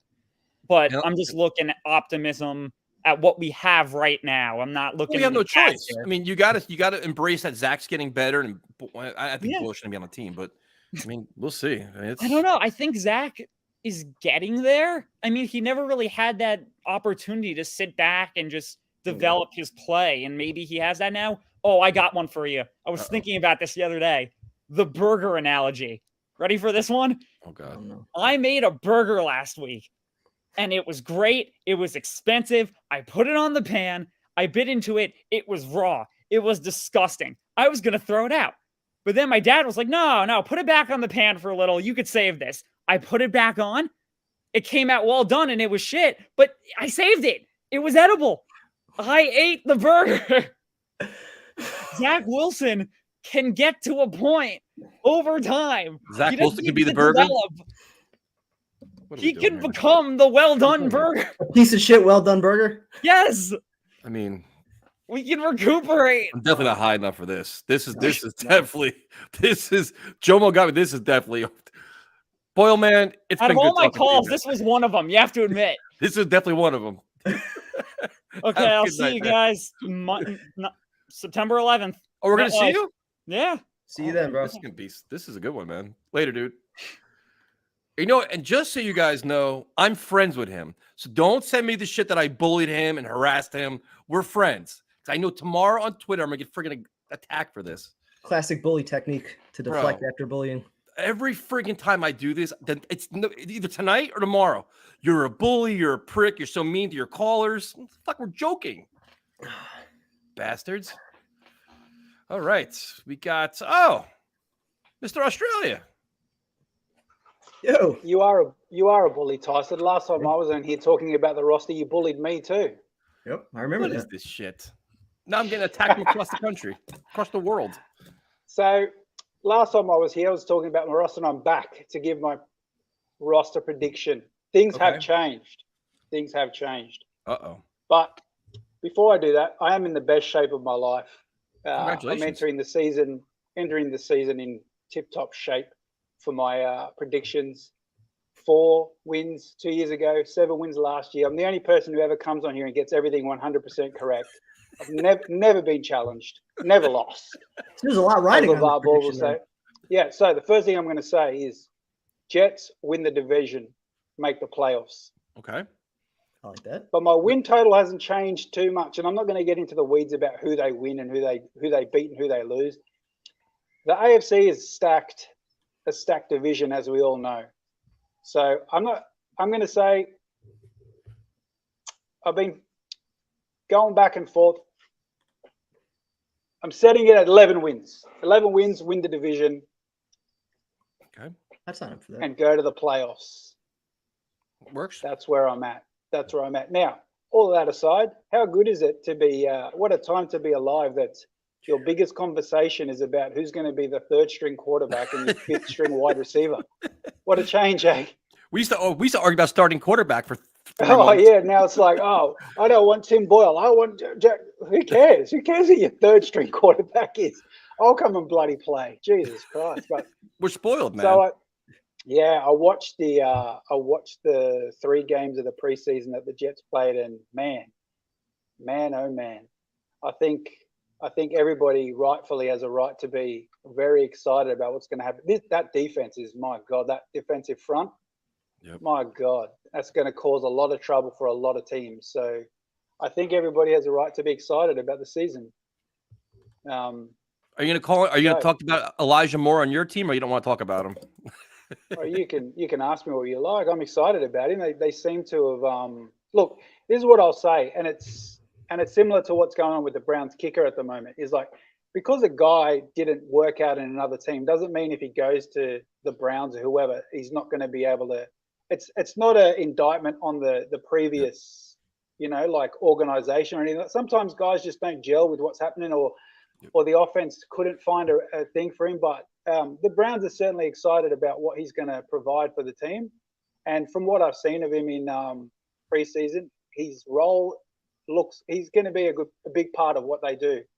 And yeah, but you guys don't care what he's going to do. Maybe week 17 when they play each other, you might worry about what he's going to do. but there's so much water on the bridge before that game happens. And I've got the Browns probably. Yeah, go. Sorry, Tyson. No, but the Browns are a team there's every year they're a team that's kind of falling under the radar where everybody's talking about the Jets, the Chiefs, the Bills, the Bengals. Now the Steelers are getting all kinds of hype. The Browns have talent, dude. And Deshaun Watson is another year into the system. He's gonna be better this year. He's still a very good quarterback, and nobody's talking about the Browns at all. He looks very, very sharp so far. But the problem with them is their division is so bloody hard. You got the Bengals, you got the Ravens, you got the Steelers. So let's say you split games in the division, you're sort of out of playoff contention because you know what I mean? Whereas, and that's the thing, whereas I've been back and forth with my roster prediction for the Jets is looking at their division. I think we can all guarantee they're going to, well, not guarantee, but I think we can all agree that they're going to sweep New England, right? I think that's a given. I think from what I've seen in the preseason, again, it's just a prediction. They're like arseholes. Everyone's got one. I think they're going to sweep the Dolphins as well. Oof. Sign me up for that. And then I think I really 2 weeks ago I had them winning every game. I had them even sweeping the Bills, but that's the one where I go back and forth, and it just depends on when they play that second game. Like Aaron Rodgers can handle shitty weather. So wait, if they're going 5-1 or 6-0 in the division, who are the 6 losses coming to? Let's not get into that, prime time. Let's not get into that. All right. Do you want me to tell you? I did write it down. I'm curious to know. What? I assume you probably have the Chiefs in there, the Cowboys. Yes. So I had you going win, loss, win, loss, win, win, like a 7-game win streak. Loss, win, yeah. And then I had you winning like 1, 2, 3, 4, 5, 6, 7 in a row. Then loss, win. Hey? Wait, is that a loss to the Broncos in there? No, God no. Oh. You know what, Darren? You're actually more prepared than Primetime is right now. I'm impressed. All I heard was 2-4. That's standard always, isn't it? Like he can't even wear a shirt. Look at him. That's too hard. You're in your house, mate, and you can't even get a shirt on. No, he's flexing. He's trying to attract central AC. I have an AC wall unit that makes too much noise, so I can't turn it on. He's trying to attract the female viewers. That's what he's trying to do. We don't have any female viewers. Come on, man. We got Lauren here. Come on, don't discount her. We don't have any single female viewers everywhere. Well, everyone's single in their own mind, aren't they? On the internet. It's just a matter of who's in front of you at the time. I shouldn't say that. I hope my wife doesn't watch this. Anyways, boys, it's going to be a great season. I'm actually looking forward to it. My team down here has gone absolutely disgusting this year, so there's no joy down here for my football team. But I'll be cheering on the Jets and the Browns the Jets this year. And I tell you what, though, I really love watching Garrett Wilson play football. My God, is he fun to watch? Both. That touchdown on the weekend, my God, just watching him, it's just like. And I know you were talking before about. You hear the way that Rodgers talks about him, like he's all about football too. Like you don't see that very often from a lot of receivers with his talent level. Yeah, I mean that's sort of one of the things that I get to enjoy about the game is I get to watch like the great players, whatever position they may be. I get to watch every team and just enjoy them for being great players and watching the game. But he's going to be something special. And you never want to. I'm not even going to say it that all of you have been saying tonight about him. I'm not going to say it. I'm not going to put the jinx on him. No. But he's in for a season. I think it could be one of those catch lightning in a bottle seasons where the holes in the Swiss cheese. When I was in the military, we used to have this saying about the holes in the Swiss cheese that they all line up and then something good or bad happens. So I hope the holes in the Swiss cheese line up because I don't know if I can take any more Tyson meltdowns on the streams. We're due, man. We're due. This is a year of positivity and winning. We're like the football gods owe us at this point. Yeah, they do. And then because you'll be winning, you'll be less of a bully. So with that, I'll leave you. Have a good night, man. Good talking to you. Oh, I swear to God, prime time. Every time I I'm mean to like Random Man, Steve, not usually Jomo. I think one time with Afram, I get the nastiest direct messages. You're such a prick. That's why I don't watch your show. I'm like, well, if you don't watch the show, how'd you know I was a prick? Right? Like that's the first thing. People get so mad, dude. It's like, what the fuck? What's up, Alan? Hey, what's going on, guys? Hey, what's First up, time man? I've been on since I salvaged that Ghost Pepper bet this summer with Aaron Rodgers. So uh, I thank God for that one. Yep. Hopefully everything is going well with you, Primetime, and your family. Appreciate that. Couple Thank of you, man. comments. I know that you had mentioned Tim Boyle making the 53. Why? Why does he make the 50? You have Aaron Rodgers on your roster. Why carry 3 quarterbacks? There's no need to. He goes straight to the practice squad, and whenever you need a quarterback, you bring him up. There's no reason why they carry 3 quarterbacks. It makes no sense. I just don't think they even want the thought of playing in Zach Wilson's head this year. Make it a redshirt year for him. Let him sit. Let him watch. Yeah, And but whoever your veteran's going to be, whether it's Boyle or somebody else, that should be the guy that's dressing on Sundays. you can't carry 3 quarterbacks in the league if you have an Aaron Rodgers as your quarterback. You just can't. This roster is stacked. You're going to lose a good player, and you're going to keep a guy that won't even make half the CFL teams on your roster. I mean, it doesn't make sense for me. And the second comment on Trey Dean, to me, it reminds me of Jason Pinnock last year. He's a guy that's a hybrid safety linebacker, a guy who's young, who could learn a lot from the veterans. To me, keeping Trey Dean over a Chaz Surratt makes more sense because we know about Chaz Surratt. First of all, the guy can't stay healthy.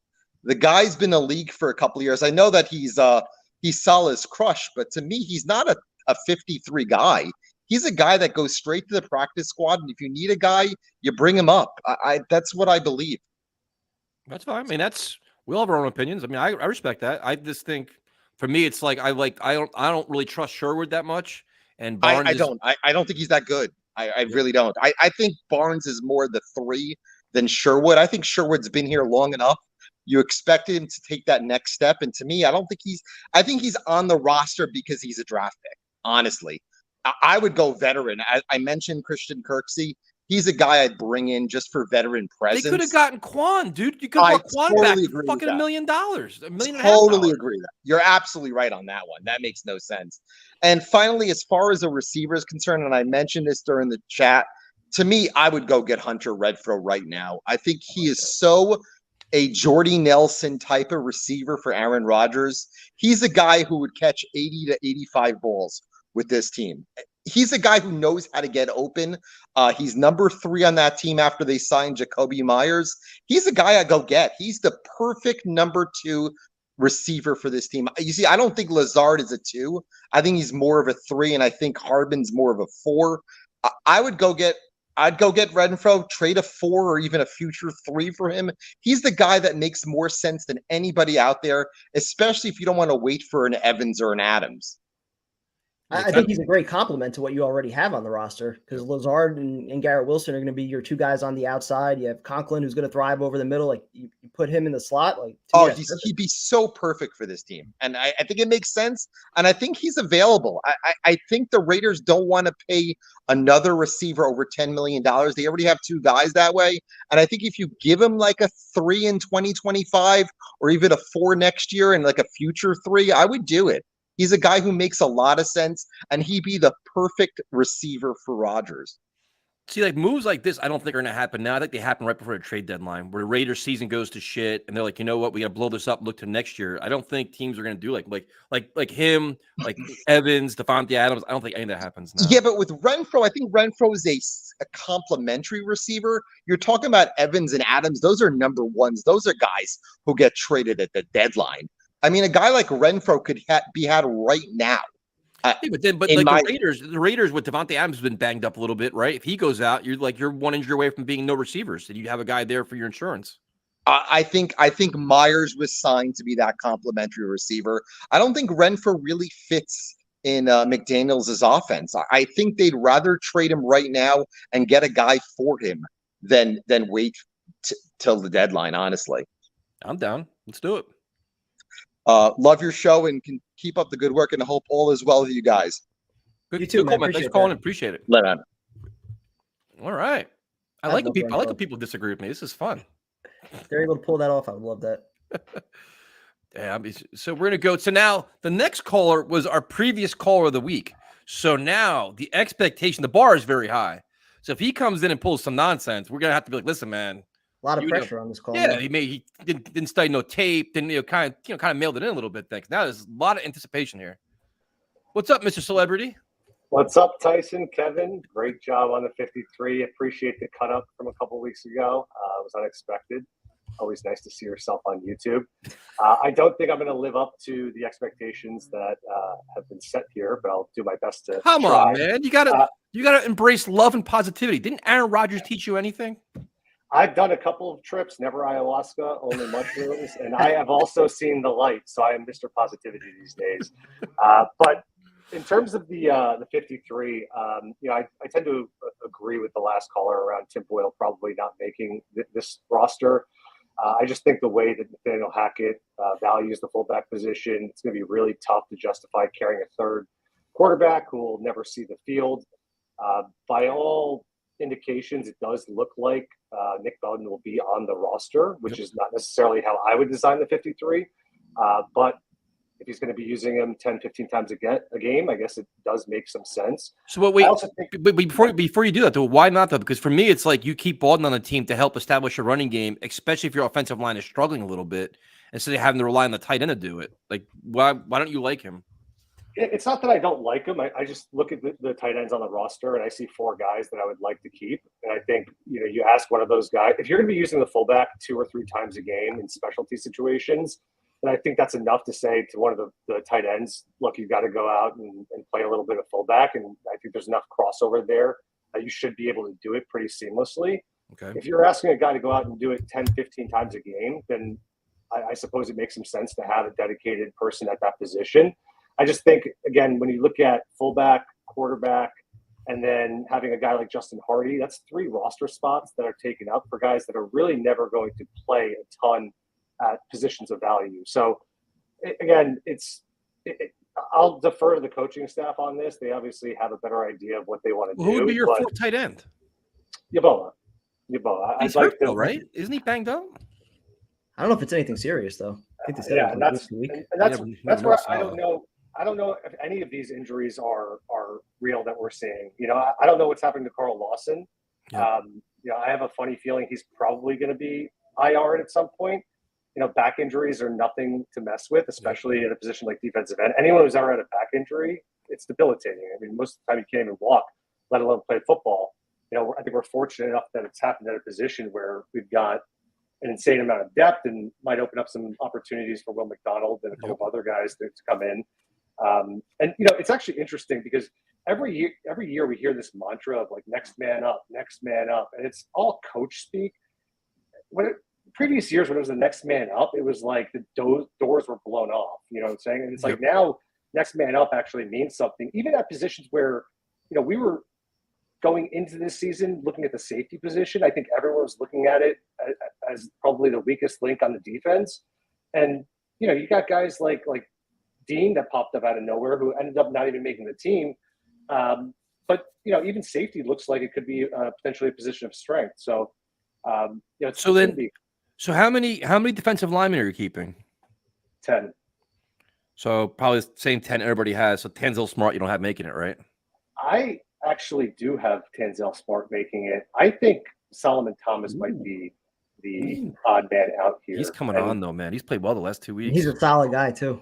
I really like him. And this is exactly what we were talking about a couple of weeks ago. So it's like I've got like 58 guys on this roster that I would love to have on the team, and there's just not enough spots everywhere. I think there's probably going to be some shakeups happening. If there's an outside linebacker who breaks free, a wide receiver who comes on the market, whether that's via trade or free agency or whatever it might be, I think you might make some moves there. Maybe an offensive tackle at some point. But yeah, I mean, it's going to be a really difficult cut down. And so then, if I'm the other teams in the league, I'm looking at the Jets defensive line, and anyone who they're casting aside, I'm first one on the waiver wire, scooping them up because they probably got like 12 or 13 guys that I think could be active NFL. So would you do like say only keep 5 receivers and keep Tanzel Smart? Yeah, so I would. This is where the fullback position comes into play because if I'm designing the 53, I'm not carrying a fullback and I'm just moving a tight end over there, and I would carry a 6th receiver.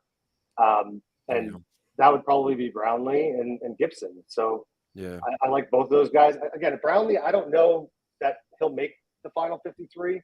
I think, Sounds like he thinks he's going to make it already. Yeah, he posted on social media. It looks like he did. Yeah, and that's where it comes down. Joe Douglas gave him $200,000 guaranteed as an undrafted free agent, and a high signing bonus for an undrafted free agent is like $50K. So, and Joe Douglas has also carried people into camp multiple years that he's liked and given them some opportunities to make the team. Tony Adams is an example of that. Yep. So, the fact that he gave him $200,000, I think he kind of had his mind made up that there was something there that he wanted to develop. So I think he's gonna. I think he showed enough in the preseason. I know he tailed off a little bit and all that, but for someone who was undrafted to come in and be as productive as he's been in a limited sample size, I think is enough to at least carry him. I do think. I don't know if there's going to be a trade. I don't see a Devontae Adams trade, but they are sitting on $20 million in cap space. Yep. So Thanks to if you're Corey Aaron Davis. Rodgers and you just gave back $35 million, you've got to be sitting at Joe Douglas' desk today or tomorrow, going like, what are you doing to improve this team right now? So I guess we'll see. But yeah, there's a lot of really, really difficult decisions to be made here. And, the one position that's kind of like that became ugly, it seems like, when you have the Eccles suspension and you have Moreland being hurt, is the cornerback position. Because I think Bryce Hall's been dreadful. He's been awful. And now it's like he seems like he's the last man standing to make the team because really nobody else here. Like everybody else is right. Like I don't remember anybody else that would even resemble like a starting NFL corner on this roster other than your top three. Yeah, I mean, I would love to grab a fifth corner if possible, and that might be where the waiver wire comes in. I think we're 13th or 14th slotted somewhere around there. Yep. So I think there will be some activity in the next day or two. But yeah, the tough part about corners, like your top three are so good, and then 4 or 5 are kind of like there's not a whole lot of depth at that position beyond those top three. The drop off from 3 to 4 is pretty significant. So whether that comes again via trade, I also wonder if there's a dark horse trade candidate in play here, whether that might be one of the defensive end kind of hybrids, like John Franklin, JFM. I wonder if he could be dangled out there to pick up an offensive lineman or perhaps a linebacker. I just feel like there's such a bottleneck at the interior line that one of these guys really kind of has to go. And I know they rotate all of them consistently, but Tanzel Smart is a really good player. He's not going to get on the field this year if he does make the team. So, I guess we'll see. If Clemens didn't have such a likable personality, do you think more people would be talking about him potentially getting cut in favor of guys like Smart and Solomon Thomas?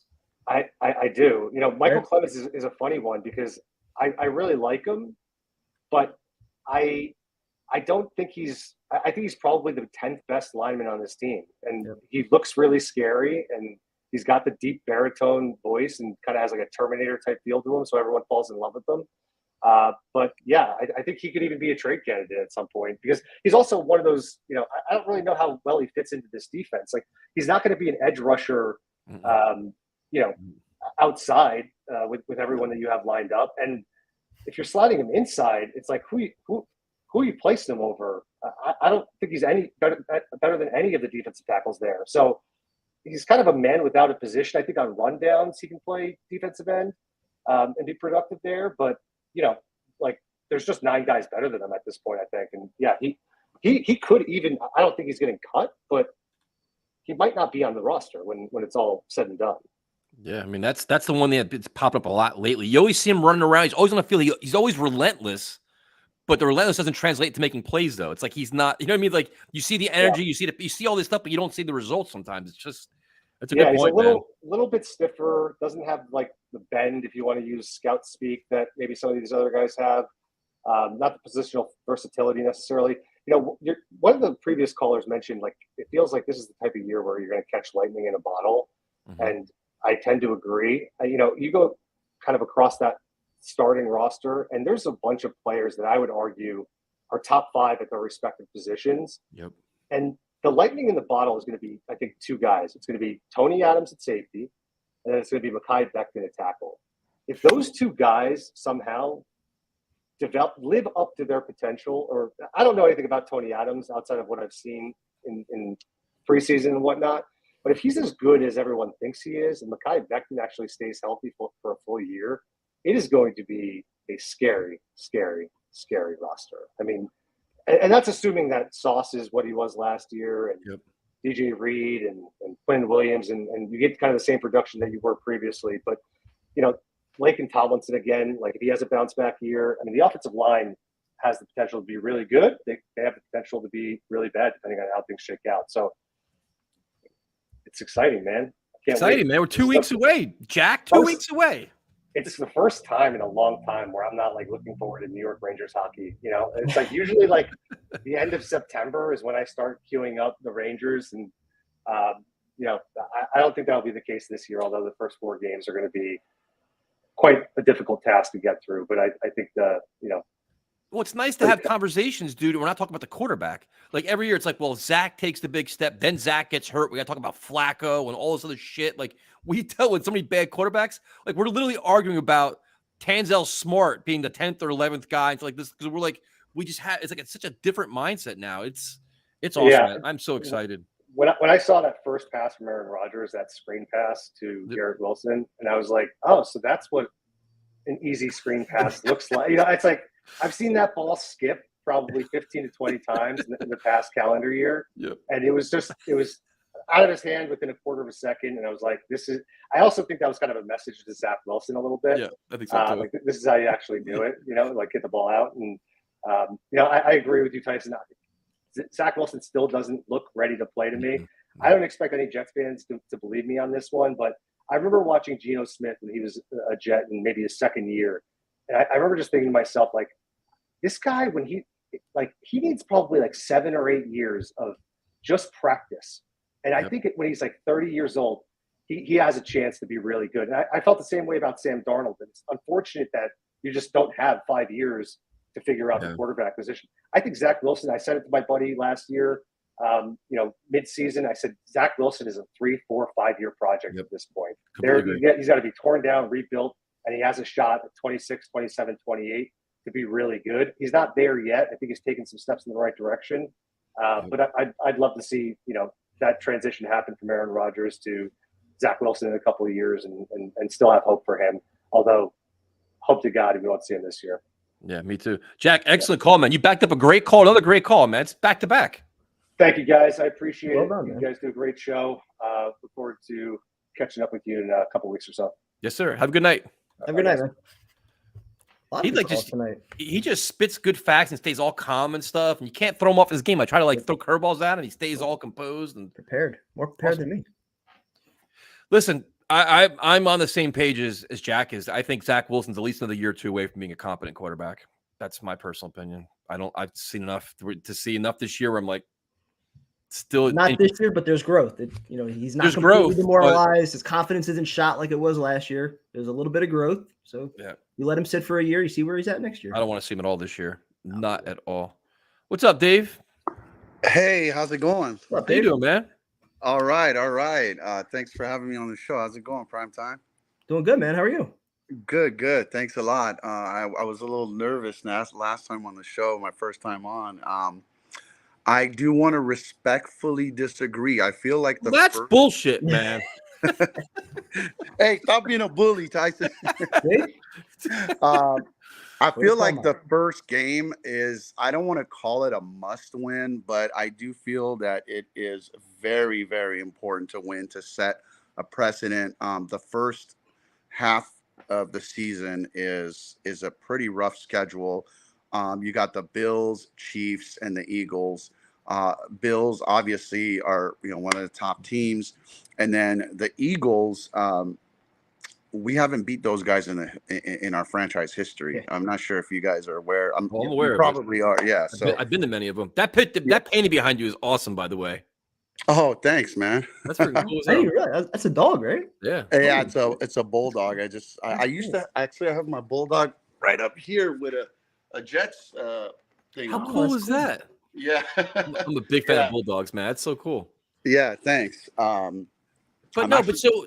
for week one, like it's an important game. You beat the Bills at home Monday Night Football. It sets a great tone for your season. We're like, listen, the Jets are for real. You beat the division favorite, all that stuff. But if you lose it, it's like, all right, it's not the end of the world though. It's like, all right, bounce back, beat the Cowboys. Like, I think it's like if you can get 2-2, 3-3, there's gonna be some growing pains. There's gonna be some learning curve. It's not gonna be easy.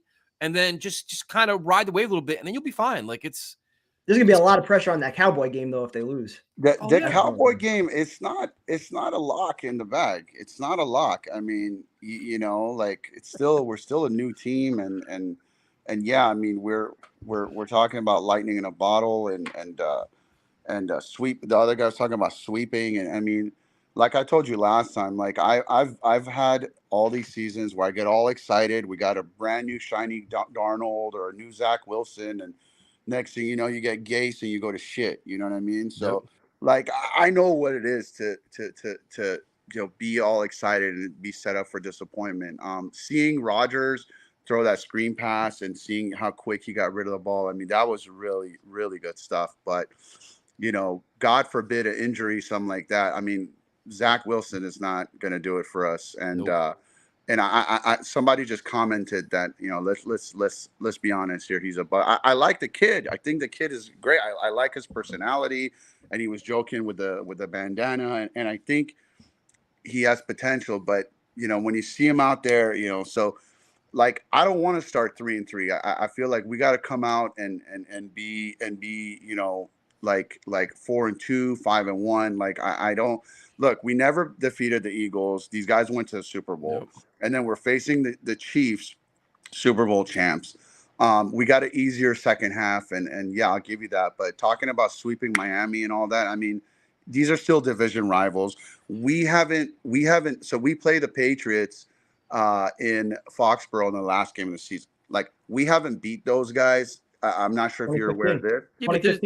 Yeah, but you know that there's one big difference. There's one big difference between all the things you've talked about. The one big difference is Aaron Rodgers and a top 5 defense. Like that's like we've done so many. Like just look at last year with the Patriots.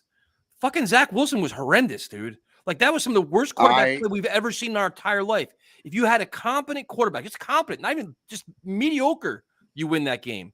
It's so many Eagles games in the past. Like all the things the Jets have lost in the past is because of bad quarterback play and bad teams. The Jets no longer have a bad quarterback. They have a very good quarterback, and they have a very talented roster. So I respect what you're saying. Like, this team is tough, and that team is tough. We haven't done this. We haven't done this. I don't give a fuck about the past. I generally don't care. Because this is now, it's the time has changed. The time is now to be like, you know what? We're going to change all these little curses, the same old Jets mindset. We can't win here. We can't do that. And the thing is, because you have a great quarterback, and the defense can win anywhere, dude. Like, this defense can play great in the Northeast, in the West, wherever it is, because they're stout. They're relentless. They're physical. They're fast. So that changes everything, dude. And you can go like week in and week out. You can go toe to toe with anybody with Aaron Rodgers as your quarterback.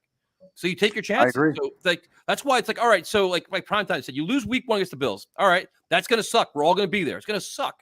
But you know what? You bounce back versus the Cowboys, and you're 1-1. And you it's like you want to be good in September. You want to be great in December and January. You want to be finishing the season strong, riding high. Primetime talked about it.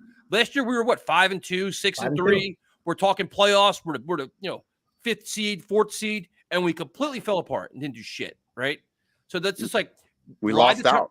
Yeah, you ride the wave early on. You get through it. You stay 3-3, 4-2 there. Get together. Get the offense flowing. Aaron Rodgers. Get them all in sync. Get the offensive line playing together well, and then roll. Like Not that it matters at all, but the media is just waiting for the Jets to lose. Fuck the media. It's gonna be unbearable. Fuck the media. I agree. Fuck the media, but and that's why them to lose that first game. That's why Joe Benigno saying this, I think, is absolutely ridiculous. Yeah. And I like Joe, dude. I think Joe Benigno's a great fan. I love his take. But that mindset, week 1 is a must win, is just false. And he'll be the first one if they lose it. Oh, I can't believe Aaron Rodgers lost at home. What is this Jets team? All this bullshit. Like, no, 17 games, man. It's a marathon, not a sprint. Even Aaron Rodgers has said That's true. That's his whole relax thing. We got to, I'll be the first one. Listen, man, it's a loss. It sucks. We bounce back. Just get through this first part of the season. Stay healthy. Stay true to yourself, and you're going to be fine. I guess I'm a little biased. I'm spending thousands of dollars coming from Los Angeles to go out there. But also, I did think about the relax thing, and that did come to mind.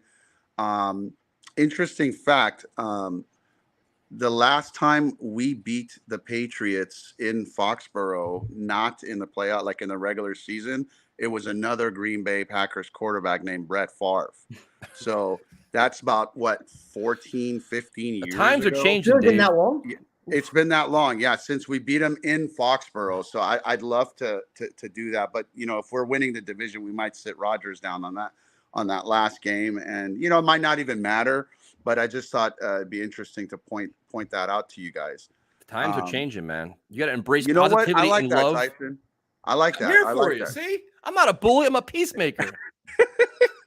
And yeah, sorry, I didn't open the shirt because I was keeping it fresh for coming out there. So it does say "Become the Dragon." I thought it said Slay. Thanks for the stickers too. But quick thing. So like, you asked me about, you know, have I been to games? It's for me, it's been tough because they barely come out to the West Coast, not even like Arizona. And then when the Rams relocated to LA and then the Chargers did, I was like, oh, finally I get to see my Jets, you know, come out here.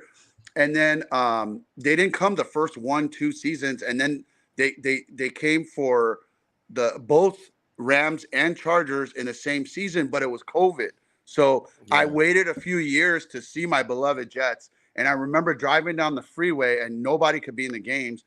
And I literally went outside of SoFi Stadium and I was just like outside the stadium, just like giving my heart to the guys. And I think Flacco was the quarterback. That was the Braden Mann game. What's that? That was the Braden Mann game, right? Yeah. Did he cost Trevor Lawrence? Yeah. And then we played the Rams and we were not supposed to win that game. We won that game and then didn't get Trevor Lawrence. Yep. And I had an epic meltdown. Yeah. I remember how pissed you guys were. Oh man, I was angry for like 3 days, dude. I fought with Steve. We were off the You were rails. starting to calm down the following day until Steve called in.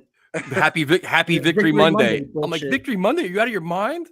What do you think about like an alternate reality if we had gotten him? Like, what do you would you rather be where we are now with like kind of maybe a couple of years with Rodgers, or if we go into different, you know? Yeah, but here's the thing though. You may have Trevor Lawrence. Will you have Sauce Gardner? Will you have Garrett Wilson? Will you have Quentin Williams where he's at right now? Would you have DJ Reed? Like I'm happy right now, dude. Like I would say Trevor Lawrence is the quarterback for the next 12 years for the Jaguars. I'll take this 2-year run with this team, this roster, Aaron Rodgers. Next 2 years, let's roll and see what happens, man. Because like I want a Super Bowl, man. Like right now, I'm almost like Joe Cat. Like if they don't win a Super Bowl the next 2 years, my faith in humanity, of the Jets, is going to be completely just destroyed. You didn't win with Favre. The tested bird year didn't work out. This year, like I'm done. Like I'm next just 2 or 3 years, their best chance to do it. That's it. Yeah, you know, a lot of people don't even realize that we were the first team. They think we haven't even won any Super Bowls. Like I have friends that like they talk shit, you know, and like they don't even realize like we put the AFC on the map. Joe Namath put the AFC in. We won the first AFC Super Bowl, and these guys are clowns. The Patriots fans are clowns, dude. These guys are. Yeah, but the only problem is the Jets have been irrelevant for 12 years now. We haven't been in the playoffs in 12 years. They've had, you know, they've been a laughing stock for a long time, and they've earned that, right? From the stupid things like playoff drought in professional sports. When you hire an Adam Gase, you do some of the shit they did, man. They deserve it. You know, it's so. But the times have changed, man. This is it. It's our year, big year. What game are you going to? You going to the Bills game? I'm going to the Bills game. I'm gonna come to the tailgate. I'm super excited to meet you guys. I guess you're going 5 hours early.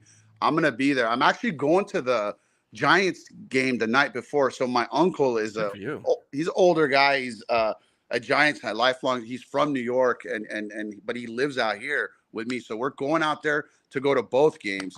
I'm going with him to his Giants game. He's coming, and I told him we're going to do this tailgate thing, and we're just super stoked about this trip. And he's like a Pittsburgh Pirates fan. So after that, we're gonna go to like Pittsburgh, go to a game or two there, awesome. And then come back home. But I just want to say one last thing. Primetime, you said you were going to make some phone calls to get a special guest on the show. I'm working on it. I just want to say I'm going to make a phone call here, and I have a special guest for you too right here. Okay. So you bring your special guest. And I'm gonna tell you something. Screw this guy, Sean Payton. Screw the Broncos. Screw Russell Wilson. Okay, fuck the Patriots and all the Patriots fans. We're gonna. This is our season. We coming to get what's ours, baby. Jets, Jets. Let's Love go, it. baby. Love it. Let's go. That's how you end the call.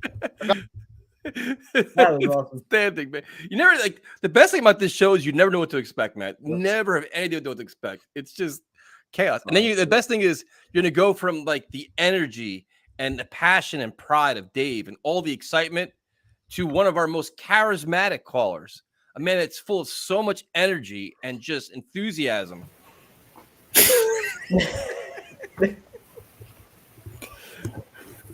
It's all inside. It's all inside.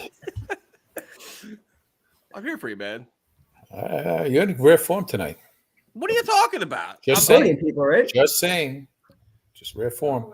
What do you want? Do you want quiet and calm and monotone? No, but that's me. I mean, you know what it was? You know what it is? After I realized that Primetime wasn't prepared tonight, so I had to compensate for him and just the lack of activity on his side. So I'm just kind of, and I got no beer from him either. You don't get me beer, dude. Listen, I can tolerate a lot of things. You don't make dinner, fine. Forget the cookies, cool with that. Don't promise me beer and don't get it to me. You will have it September 11th. That's all that matters. Jay got it. I know, of course. Yeah, Jay took my 6-pack. Why'd you let him? Kevin's like, if you drive 2 hours during the summer and during the Jersey Shore time, you drive 2 hours, you can get a 6-pack. It cost me $45 to get there. FedEx. For you. Till Jay took it. They will have more soon, though. So, all right. So, Afra, let's do some roster predictions here. Are they keeping 3 quarterbacks? Yeah, most likely. Yeah. Is Zach number 2 or number 3? It's 2. It's clear he's number 2. Okay. But I do see Smart being on the team. I think Lawson goes on IR. I think they're just waiting to announce it. All right. So we'll go offense first. So you got 3 quarterbacks. How many receivers are you keeping? I think they stick the same formula, 6. Okay. So that means Gibson and Brownlee are your last 2? I don't think anyone else after that, right? I didn't see anybody. Well, Taylor would be the only one, but I think he's hurt too, though. Yeah. I mean, I could have seen them adding Yeboah as the 5th tight end / receiver, but he's now hurt, so it's like. So do you keep like a 4th tight end? Do you keep Kuntz or what do you do? He didn't look good. He's a project, like you said, But all right. I don't think he goes anywhere except the practice squad. I don't think anyone, takes him. All right. So how many offensive linemen are you keeping? As many as you can. No, what is the usual? 10? 9 or 10 usually. 9 or 10. Yeah. I think the big question is probably Carter Warren, just because he was a draft pick. Yeah. And the same thing on D-line. D-line. Well, hold on. So D-line, you keeping 10. You could do 11 if you wanted to, depending on how you do it. But yeah. Well, you might. Well, if you got, well, it comes down with Lawson. I think this is how they want to, the rotation, how they want to do that. But you can keep Lawson and keep Smart and just have 11 and take that other spot from somewhere else. Yeah, but where? Listen, man, I'm going to find a way to get Tantal Smart on this team. If I have to start kicking some ass around here. No, he's good. But, we also got to look at the fact that some of these guys are good because the guys around them are better. And it frees him up to do, he's a more one-on-one. But he's playing with 3rd and 4th stringers and dominating. So it's not where the good guys aren't really around. But I mean, the 3rd and 4th stringers. So. Are they discounting Tanzel Smart? No, I'm just saying. I think he's good. But I mean, they all benefit from each other, right? Well, when Quinnen was out, they didn't look that too well on the front line. He was the catalyst. So, you got to look at it at that way. I mean, it is a team sport, and no one guy doesn't. What is this? This is a team sport. It is a team sport. Are we breaking out cliches now? But it is. What do you want me to tell you? And I was hoping they trade for wide receiver, but the more I think of it, why would any team want to trade any of these guys until the deadline? You'll get more at the deadline than you would now. Yep. So you would have to make a deadline, trade deadline offer now to get somebody versus waiting at the deadline. All right. So then, how many linebackers are you keeping? You got Mosley, Quincy, Sherwood. You keeping Barnes and Surratt, or just Barnes? I think just Barnes. Come on, man. Only keeping 4? Well, he's hurt. Surratt's hurt, isn't he? He's back though. He's back this week. Was he? I thought he was played hurt. Saturday. Okay, maybe I missed that. I didn't see him. You didn't see the game on Saturday? No, I saw the game. I just don't remember seeing him. I mean, were you paying attention to the game? As fans, we pay attention to everything else. What do you? I wasn't sitting there with a notepad. Come on, what do you think I do, man? I got notes all over. Well, you the have a place. channel that you have to. No, it's just my loyalty to this team. I want to understand what's going on out there. So, if Afram says Surratt's hurt, I'm like, well, I just saw him on the field 2 days ago.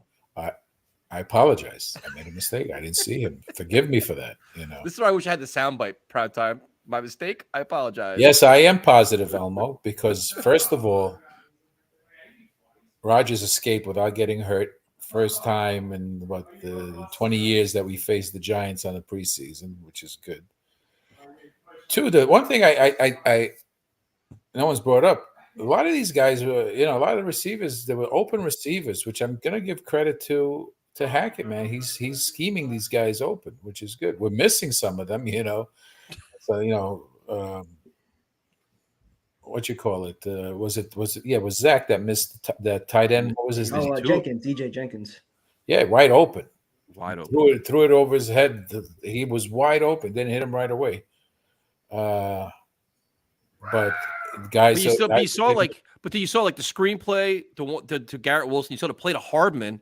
I'm like, these are the plays that we never connected over the last 3 years. Yeah, that short passing game. It was just like, wow, this is actually an NFL offense now. Yeah, and like you said, listen, if we had competent. Forgive me. What did I do? Oh, okay. I guess I don't. We had competent, like you said, we had competent quarterback play last year. We would have a fantastic season. What was the bird? This? The noise in your background. Yeah. What's noise in the back? That's my son yelling at it and playing his game. I've tuned him out. That's all I hear. All right, Afram. So at corner, we have some issues because you have Moreland's hurt, and then you have Eccles is suspended. So are you ready for the Bryce Hall experience, or are they going to look somewhere else? They're probably going to pick up someone, but what do you pick them up for a game? The thing is, everyone's talking about this trade Dean, but why would they let him? Why would they just release him today, right off the bat, right away before early? Early. Same thing with the other guy, Vigil. Yep. So they had no intent of keeping him if they let him. Probably did him a favor, or someone said, we're interested, maybe let him loose. Unless it's easier tomorrow to bring them back on if they're going to put other guys on IR. Yeah, but I don't think the timing of the cut matters because it's the same deadline. Deadline's 4:00. Yeah. Yeah, but if you cut guys today, isn't it like a 24-hour period where other teams can claim them? I don't think so. I don't know how that rule is. They keep changing it, but I thought it's like 24 hours right after you get cut. I mean, is it from it? I think you pick based on your schedule, your record last season, right? Yeah. So we were what? We got like 13 or 14. We're way down there. So it'll take a while before we pick up anybody. But what are your thoughts? I saw an article today about Blaine Gabbert on Blaine Gabbert. He's fighting for number 2 spot on the Chiefs, they say. But I saw the Browns Chief game. He looked pretty good. Mobility through nice touch on his ball. So he's no Zach Wilson. What you're saying? Instead of Doyle. Dude, I think Boyle sucks. I think Zach is still 2 years away. Give me a quarterback. We've been saying this since May, man. Like this isn't something new, but everybody wants to be like, oh my God, Zach is so cute on Hard Knocks, and Zach looks great on One Jets Tribe.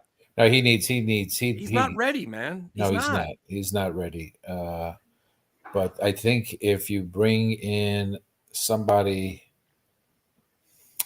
I don't know if they worry about his psyche, but you know, if I Fuck think his if psyche. I'm worried I about know, winning. you know, but he's a project to them. You can see he's a project. You know what the thing is, and the right thing to do is, if you're being completely honest, is Boyle should be 2 and Zach could be 3, but they won't do that because it probably hurt his feelings. They'll go right back into his reading beach, books on the beach again. I don't think they care about Zach's feelings at all. They're But that's why I confident think. in him, man. Well, you know, if that was the case, because how I'm thinking, if you can justify to him, hey, we brought a more experienced quarterback as a backup right now. We still want you to develop in our system, blah blah blah. Don't feel, you know, this is any reflection on you, but we want something quarterback. Carson, that's also, they had an article that the Chiefs are looking are very interested in Carson Wentz. So that's another thing that might free up Gabreth. So tomorrow's gonna be a really interesting day. We'll know at 4:00. I can tell you that. We'll see a lot of guys. That's probably the same time when Primetime releases its 53-man production. Not tonight. 5:00. Yeah, 5:00 when it's already done. Look, I'm dead on. I'm got them all. I'm done. Right, spot I on. said Monday. It's still Monday. So how you feeling, Afram? You come to the game September 11th? I got to work today. First day back. There to you work. go. Nice. Yeah. Awesome. Next stop, MetLife Stadium. Next stop, MetLife. Yeah. If they need any IT help, yeah, sure. But I'm looking forward. I'm still at 14-3. You know, everyone. Everyone. I think the defense is just is better than last year, and I think they're gonna cause a lot of havoc and cause a lot of turnovers this year. And it's just a lot of teams are gonna be playing from behind, and it's gonna get worse for them. That's how I feel. About damn time. Yeah, it's gonna be a fun time. You look excited. I'm very excited. Actually, I'm very tired because he's like, it's gonna be a fun time. He's all like, can't wait. You know, it is being on a leave of absence for about a month. Mm-hmm. I would go to bed late, wake up late. All right. I was used to that cycle.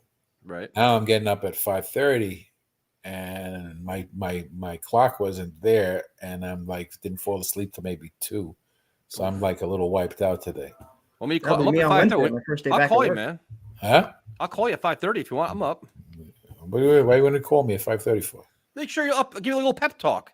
Today's a Yeah, new day, that's- new let opportunity. me go have my Smash. shower and get downstairs and get ready to go to work. That's You want my pep talk? I'll give you a pep talk. you man. could text me and say good morning. How are you? What fun is that? I want to wake you up and rattle your cage. Why would you? I don't get rattled. Hey, that's the thing you're worried about. There's no reason for me to get rattled. I'm too You're old. rattled to be right now. I rattled just anymore. rattled you right now. No, this is rattling. Yep. Oh yeah, it's sad that you didn't think that. You know, you want to. You know, this is why everyone attacks you on Twitter because they think you're beating up on an old guy all of a sudden. So, I mean, he attacks the young ones, the old ones. that means I'm consistent, though. At least I'm not like biased. No, you're not biased. You're Consistent. You don't. You'll say it right off. You don't have no filter. You basically tell it like it is. Primetime made me this way. What did I do?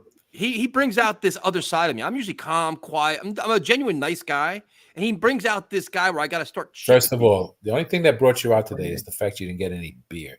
It's like because I was promised. It's like a junkie who didn't get his hit. Listen, he's using me for beer in all my training camp videos. Listen, it's exclusive beer that just came out from Fireman Ed. I'm dying to taste. Fireman's a really good fan. Great He's a friend of yours too, though, Fireman Ed, right? Yeah, no, I'm gonna be doing. I'm gonna text him too. Don't worry. Yeah, then you should blame him. He should have you. should have put a case aside for you. He was asking for you. But Afram, good talking to you, my friend. Same here. Let's get no negativity, guys. You should exactly smile more. What do you want? What do you want? Open smile. You happy? Look, yay, yay. Have a good night, man. You too. Be well. Have a good night. All right. Well, as a couple questions. Let's see. I'm not a health coach. I'm an MMA striking coach. I teach boxing and kickboxing. So, but I offer health tips. Primetime does too. I can give you nutrition. I'm waiting tips. for my tips. That's right. I got to criticize your boxing video. Yep, I can it's do that. posted. I got it. I'll do that next. Waiting for your critique. You might not find any flaws in it. I'm just saying. Tyson bullied that kid Jack off the show. Oh, remember that kid Jack? I had to apologize to him. That was a bad boy. There's been quite a few of those over the years. Yeah, but my percentages are probably what? Of the ones that actually left, never came back, there's probably like 5 or 6. Yeah, about That's not one that out of bad. every 20 callers, maybe. That's not bad. We take how many calls, man. And this is true. Listen, actually, with the Metallica tailgate, I gave him health tips, and he gave me like Stromboli and all kinds of like food that I shouldn't be eating. So perfect. Those two ideologies don't really line up. Health tips and Strombolis. No, and Jake wasn't bullied off. Jake just didn't agree with the way I approached him about the Zach Wilson going out of bounds. So Jake's a right, cool dude. not Jake Assman, Jake Jake Klein. I know. Yeah.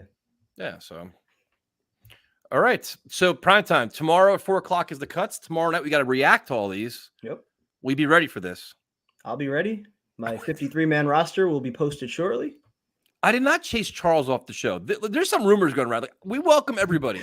Prime time, be honest. No matter who I fight with at any time, they're always welcome to come back on. I never say you can't go back on ever. Nobody, everybody's always welcome. I don't think anybody's seen or heard from Charles since that last call. So probably not. But I never said Jake couldn't come back on. We don't block anybody. We haven't blocked anybody. No. See? Everybody's welcome. That's why we post the link in the chat. That's right. We're here. Week in and week out. Same old shit. All right. Thank you guys for joining us tomorrow night, 8:00, reactions to the cuts. And then prime time, guess what?